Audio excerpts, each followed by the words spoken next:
What do you make of Robert Jenricks' comments on tall residential buildings being safe as houses, Bob?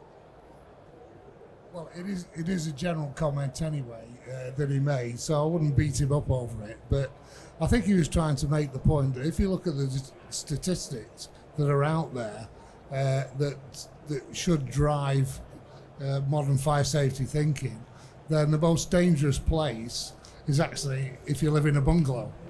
And I think that's the point he was trying to make, that although if you're living in a high-rise building, there are certain challenges to you, and certainly certain challenges as you get older and you're living in a high-rise building, then the generalities are, if you look at the stats that drive that, then you're just as likely to die in a fire in a bungalow as you are in a high-rise building. Now, that's not to say that, we should just treat that flippantly. That's a serious thing.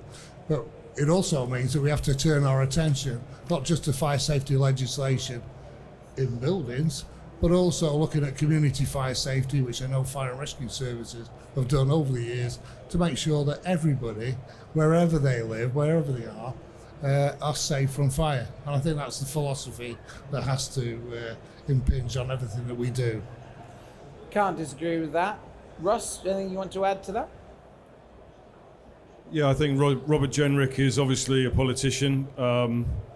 One wonders what coverage Grenfell would have had if we hadn't been in a pandemic. I think this would have been, the public inquiry would have been centre stage. And to a certain extent, the way it's been dealt with has suffered because of the pandemic, and that's rather obvious, I suppose. But to make a comment that they're safe as houses, I really think that the fire establishment is going back to the status quo. We've got leading characters who are advising the government, saying, actually, there isn't really a problem. This was a bit of an anomaly, a bit of a one-off, and we can solve it. I think that's immensely complacent. I think in risk terms, we have the phenomenon of somebody, if you know this, of the unrocked boat.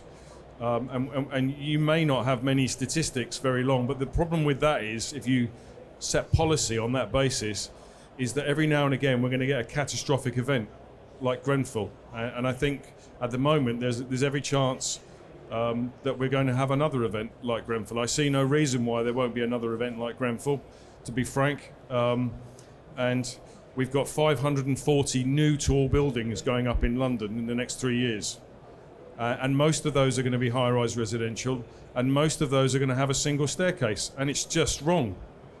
It's just wrong, and I think there should be some refreshing change in some of the advice that the government is getting, because I really think for him to make that statement at this point is misplaced, and I disagree with it. I'm going to throw this over to Adam to round off on the top. Is there anything else you want to add to that? No, I would agree and echo what Russ is saying, that it's ill-considered to say those words. People have lost their lives as a result of the existing establishment policies. They need to be reviewed, and there needs to be a pragmatic approach to it. So I don't think it came out the way he intended it to, but it doesn't really bode very well when you hear those comments.